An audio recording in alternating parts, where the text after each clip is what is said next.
제17장.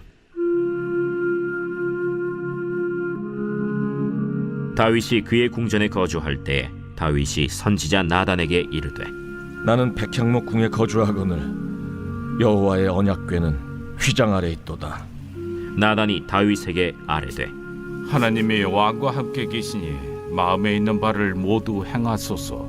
그 밤에 하나님의 말씀이 나단에게 임하여 이르시되, 가서 내 종 다윗에게 말하기를, 여호와의 말씀이 너는 내가 거할 집을 건축하지 말라.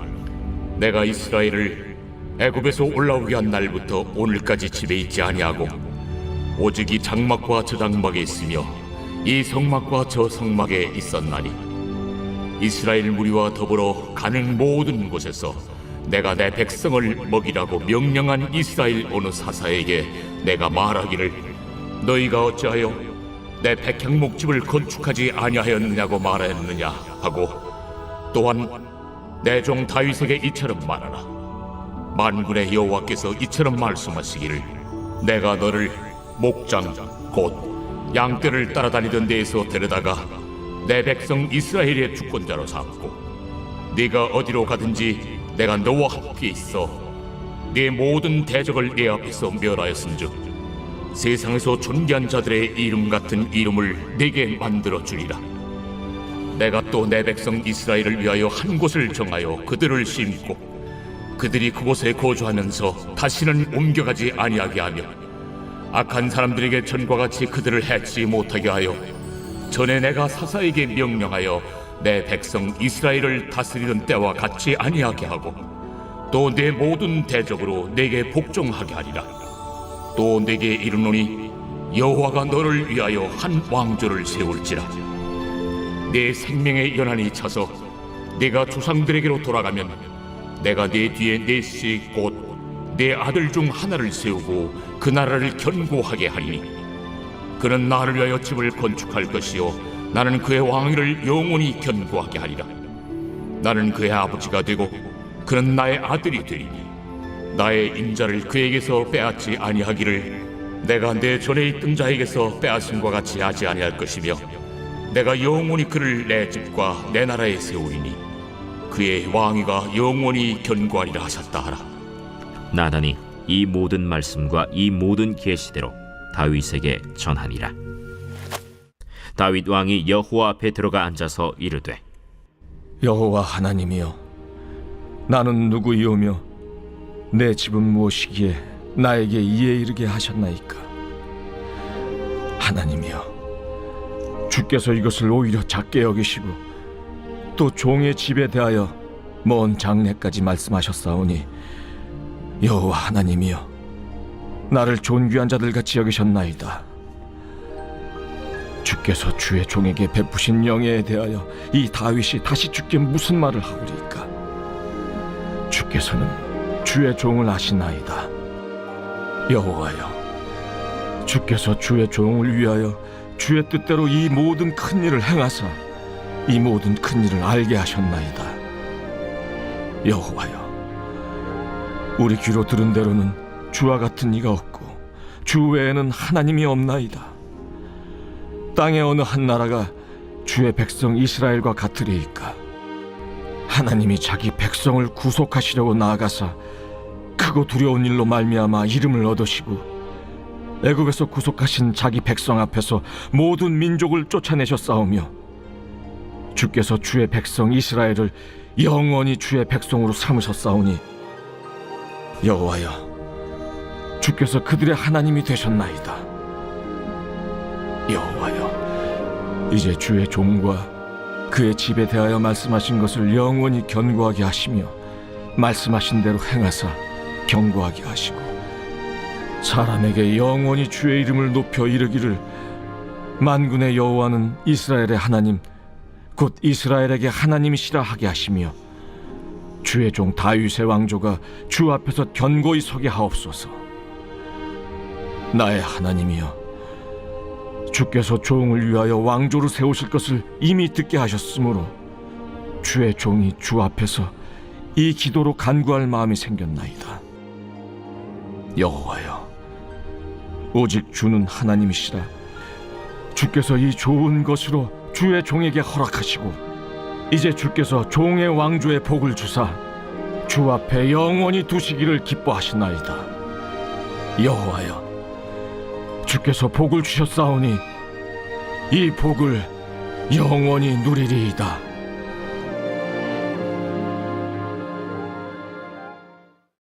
오늘도 주님의 보좌 앞으로 나오신 성도님들에게 하나님의 은혜와 평강이 함께 하시기를 축원드립니다.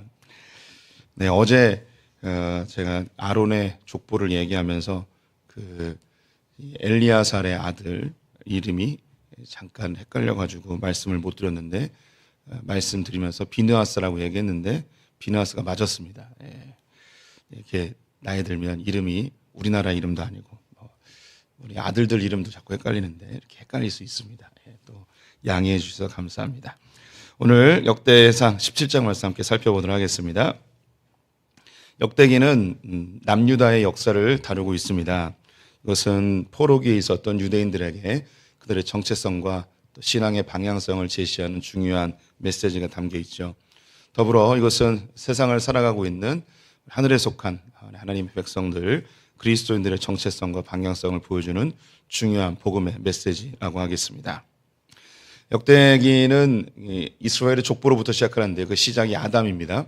하나님께서 친히 빚어 만드신 그 아담이 그들의 조상임을 보여주며 이스라엘이 하나님의 택한 백성, 하나님이 만드신 민족이라는 것을 강력하게 메시지로 전해주고 있죠.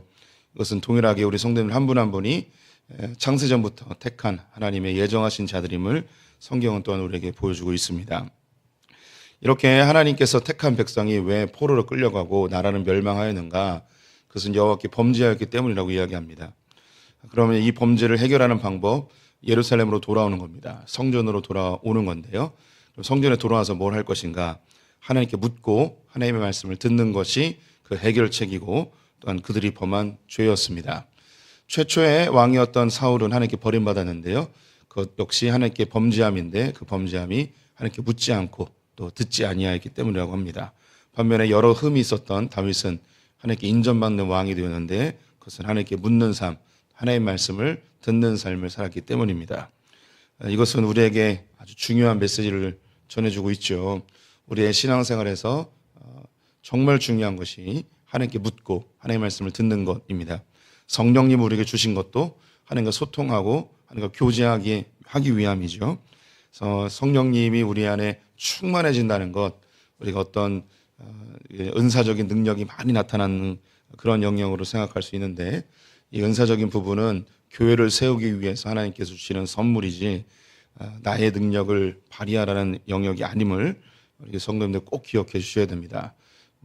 또한 우리에게 주신 은사 중에 방언 외에는 개인적인 유익을 위해서 사용해서는 절대 안 되는 것 또한 기억해 주셔야 되겠죠.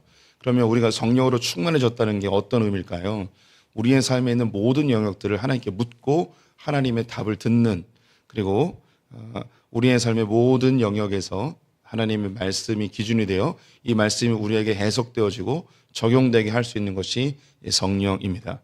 성령이 충만하다는 것은 우리에게 가득 찼다라는 그런 이미지로 보여지겠죠. 그런데 더 정확하게 이야기하면 성령 하나님이 우리의 삶 전 영역을 다 다스릴 때 우리는 충만하다고 이야기를 하는 것입니다. 나의 생각, 언어, 행동, 관계, 습관, 그 모든 영역들이 성령으로 다스려지는, 즉 하나님의 뜻대로 통치되어지는 상태를 성령으로 충만하다라고 이야기하는 거죠. 이를 위해서 성령님이 하나님의 뜻이 무엇인지 우리에게 알려주시고 또 우리는 하나님께 묻고 이 작업이 계속되어야 되는 거죠. 그래서 우리 세상을 사는 그리스도인들, 세상은 악합니다. 세상은 멸망의 길로 걷고 있죠. 여기에 우리가 깨어있지 아니하면 우리는 이 흐름 속에 그냥 흘러가 멸망으로 치닫게 되어 있습니다. 성령 하나님이 우리 안에서 탄식하며 기도하시며 하나님의 뜻이 무엇인지 우리에게 계속해서 알려주시죠. 이미 우리 성도님들이 기도를 오랫동안 하신 분들이라 다 경험하시는 부분인데, 우리가 기도를 하게 되면 신기한 것이 내 안에 계신 성령님이 내 입술을 통해서 하나님이 하시고자 하는 일들을 선포하게 하십니다. 나의 의지와 관계없이 하나님의 기도가 내 입술 속에서 터져나오는 것을 보게 되죠.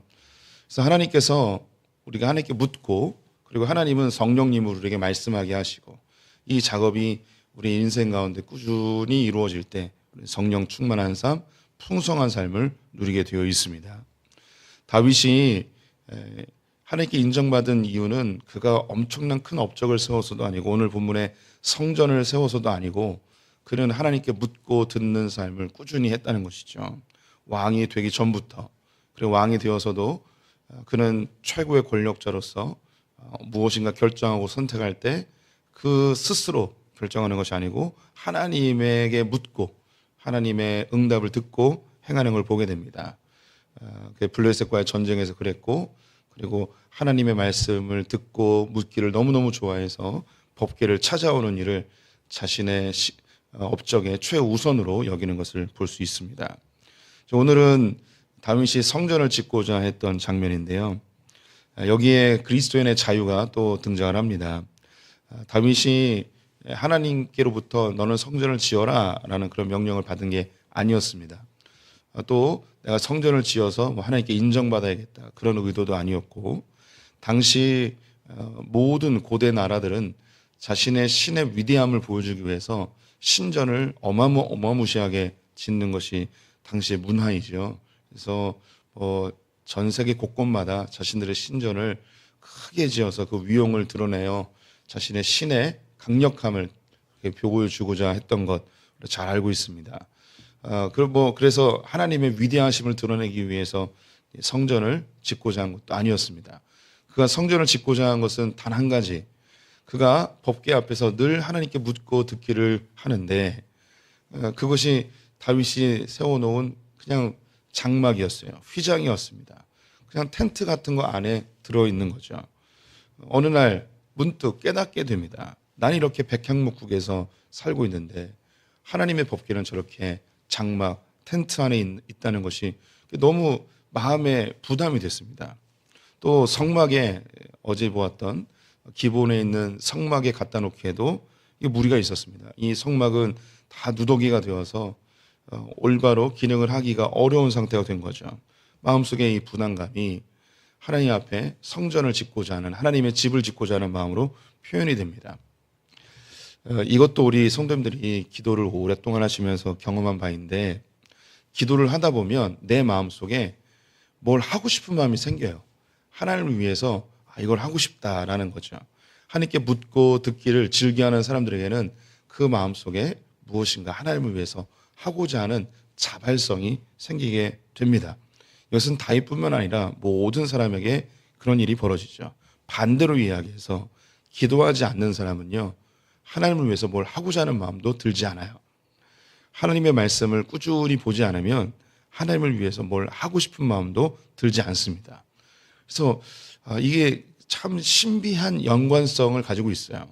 기도하는 사람은 하나님이 말씀하신 바를 듣게 되고 기도하는 사람은 하나님을 위해서 뭘 하고 싶어집니다. 그래서 다윗이 성전을 짓고자 합니다.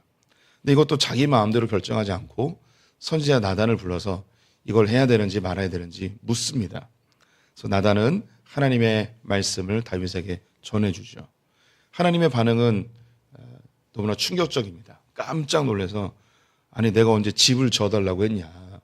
나는 애굽에서부터 성막이 옮겨지는 이곳저곳으로 돌아다니는 그런 존재였다. 내가 집이 필요한 존재가 아니다.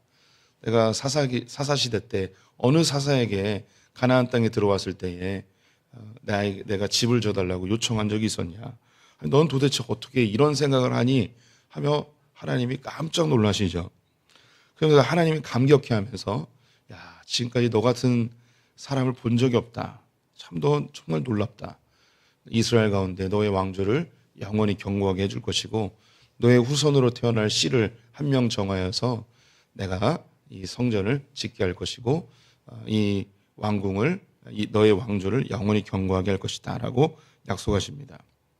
오늘 11절 말씀을 보게 되면 내 생명에 연한이 차서 내가 조상들에게로 돌아가면 내가 내 뒤에 내 씨 곧 내 아들 중 하나를 세우고 그 나라를 견고하게 하리니 그는 나를 위하여 집을 건축할 것이요 나는 그의 왕위를 영원히 견고하게 하리라. 오늘 이 본문을 보게 되면 한 명의 아들을 택해서 하나님의 성전을 짓고 그를 통하여 다윗의 왕조가 영원히 견고할 거라고 이야기합니다. 이걸 보면 우리는 이스라엘 역사를 아니까 그의 아들 솔로몬이 성전을 짓고 그리고 솔로몬의 후손으로 다윗의 왕조가 이어지는 것을 알 수 있습니다. 이것은 당장 다윗 이후의 세계, 다윗의 아들들에 대한 이야기로 멈춰질 수 있는데 이것을 다윗이 듣고 이 하나님이 하신 이야기를 다윗 스스로 해석해서 다시 이야기합니다. 그 본문이 오늘 18절부터 나오게 되는데요. 17절부터 19절을 제가 읽어보겠습니다. 하나님이여 주께서 이것을 오히려 작게 여기시고 또 종의 집에 대하여 먼 장래까지 말씀하셨사오니 여호와 하나님이여 나를 존귀한 자들 가운같이 여기셨나이다. 주께서 주의 종에게 베푸신 영예에 대하여 이 다윗이 다시 주께 무슨 말을 하오리까? 주께서 주의 종을 아시나이다. 여호와여 주께서 주의 종을 위하여 주의 뜻대로 이 모든 큰 일을 행하사 그 모든 큰 일을 알게 하셨나이다.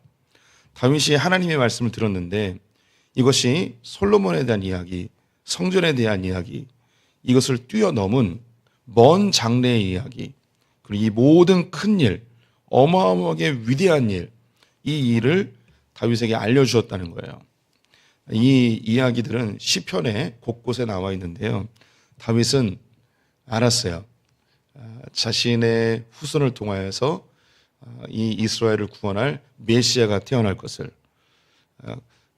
다윗은 죽기 전에 환상 가운데 하늘을 경험하며 하나님 보좌 우편에 앉아 계신 또 다른 주, 예수 그리스도죠. 그분을 직접 환상 가운데 보며 자기의 후손 가운데 태어날 것을 보게 됩니다. 다윗은 단지 성전을 짓는 것을 뛰어넘어 하나님께서 자신의 후손을 통하여 위대한 일, 또 메시아가 태어날 일, 하나님의 나라가 성취될 일을 보고 있었습니다. 하나님께 묻는 자에게 주시는 큰 은혜입니다. 하나님이 하실 일이 눈에 보이기 시작합니다. 이것은 우리가 흔히 이야기하는 예언의 영역을 뛰어넘는 겁니다. 하나님께서는 당신의 사람들에게 하고자 하는 일들을 계시해 주십니다. 그리고 계시하신 것이 성취되는 것을 통하여서 이게 하나님이 하셨구나라고 찬송받기를 즐겨 하시는 분이시죠. 이 역시 누가 경험하는가? 하나님께 기도하는 사람들이 경험하게 됩니다. 나에게 일어나는 일들이 단지 지금 있는 문제 해결점이나 혹은 나에게 필요를 공급하시는 것, 이걸 뛰어넘어서 하나님이 하실 위대한 일, 그것이 종종 그런 예언적 사역으로 조금 부작용이 나타나기도 하지만 그것을 겸손하게 자기 안에 절제하며 그것을 받아들인다면 하나님이 하시는 놀라운 일들을 경험하게 되죠. 우리 성도님들이 좀 주의하셔야 될 것, 기도 많이 하는 분들이 하나님 이걸 보여주세요. 이거는 이 다윗에게도 나타난 일이고 기독교 역사 속에서 늘 있었던 일입니다. 그런데 이 기도를 깊이 하시는 분들이 이런 하나님의 메시지를 받았을 때 우리의 죄성 때문인데요. 이걸 자꾸 드러내고 싶어 해요. 이게 때로는 영적인 우월감이나 영적인 영웅주의에서 나타나는 것도 있는데요. 이건 철저하게 우리의 죄성이에요.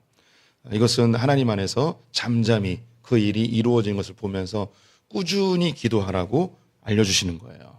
왜 하나님께서 기도하는 자들 가운데 그런 환상이나 혹은 하나님이 하실 일을 왜 알려주시는가? 자랑하려고 알려주는 게 아니죠.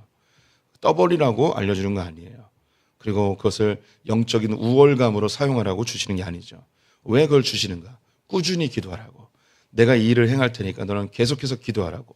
어떤 상황에서 흔들리지 말고 어려움과 고난이 오더라도 그거 바라보면서 가라고. 그래서 하나님이 그렇게 기도하는 자들 가운데 앞에 일어날 일들을 보여주시는 거죠. 그래서 그거 붙들고 기도하는 겁니다. 다윗이 이 하나님의 약속의 말씀을 듣고 하나님 앞에 또 기도합니다. 25절부터 27절인데요. 나의 하나님이여 주께서 종을 위하여 왕주를 세우실 것을 이미 듣게 하셨으므로 주의 종이 주 앞에서 이 기도로 간구할 마음이 생겼나이다. 여호와여 오직 주는 하나님이시라. 주께서 이 좋은 것으로 주의 종에게 허락하시고 이제 주께서 종의 왕조에 복을 주사 주 앞에 영원히 두시기를 기뻐하시나이다. 여호와여 주께서 복을 주셨사오니 이 복을 영원히 누리리이다 하니라. 다윗이 성전을 짓고자 했는데 하나님께서 그 왕조의 다윗의 후손 가운데 행할 일을 알려주셨습니다. 그 하나님의 메시지에 큰 감격과 또 흥분되는 마음이 있었습니다. 이 흥분된 마음을 가지고 다윗이 뭘 했는가? 누구에게 가서 막 자랑하거나 그런 게 아니고 다시 기도로 이어지죠. 하나님 약속하신 것 이루어 주십시오. 그리고 이 이루어진 것을 저는 누리겠습니다 하면서 기도합니다. 이것이 다윗의 신앙의 정말 그 진수라고 할까요? 또한 우리 그리스도인들이 바라봐야 될 신앙의 방향성입니다. 다윗은 늘 하나님께 묻고 듣기를 즐겨했습니다. 그 다윗에게 하나님께서는 장래 일어날 일을 알려주시죠. 이것이 그의 영적 우월주의로 나타나지 않고 오히려 겸손하게 하나님께 더 기도하며 또 하나님께서 그것을 이루실 것을 기대하며 누리겠다고 하나님과 더 친밀해지죠. 이미 언급한 대로 다윗이 경험했던 그 하나님을 우리도 경험하고 있습니다. 특별히 새벽을 깨우시는 분들은 그걸 다 경험했고 또 지금도 그것을 누리고 있는 분들이죠. 하나님이 우리에게 무엇인가 알려주시고 또 눈을 여셔서 계시해 주시고 이런 일이 있다면 우리는 잘못된 영적 우월주의나 혹은 영적 영웅주의에 빠지지 말고 흔들리지 않는 기도의 자리를 더욱 지키는 그런 하나님 백성들이 되어야 될 것입니다. 그리고 하나님이 이루신 일들을 누리면서 주님 너무 멋지십니다. 주님의 이름을 찬송하는 그런 성도님들 되시기를 주님의 이름으로 축원드립니다. 기도하겠습니다. 하나님 아버지,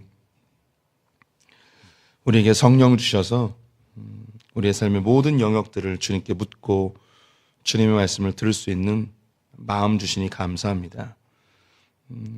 그러나 우리의 죄성이 자칫 하나님과의 친밀함이 다른 사람들과 비교하여 우월감으로 나타날 때가 있고 또 하나님이 계시해 주신 말을 알려주는 또 영적 영웅주의에 빠질 때도 있음을 보게 됩니다. 우리가 하나님의 주권 아래 있음을 기억하고 겸손히 주님이 행하실 일을 바라보며 누리는 자들 되게 하여 주시옵소서. 또한 이 기도하는 일을 쉬지 않고 어떠한 상황이 될지라도 기도의 끈을 놓지 않아 하나님이 하시는 일을 끝까지 바라보는 멋진 믿음의 사람들 다 되게 하여 주시옵소서.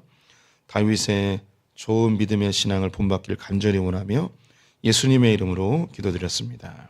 아멘.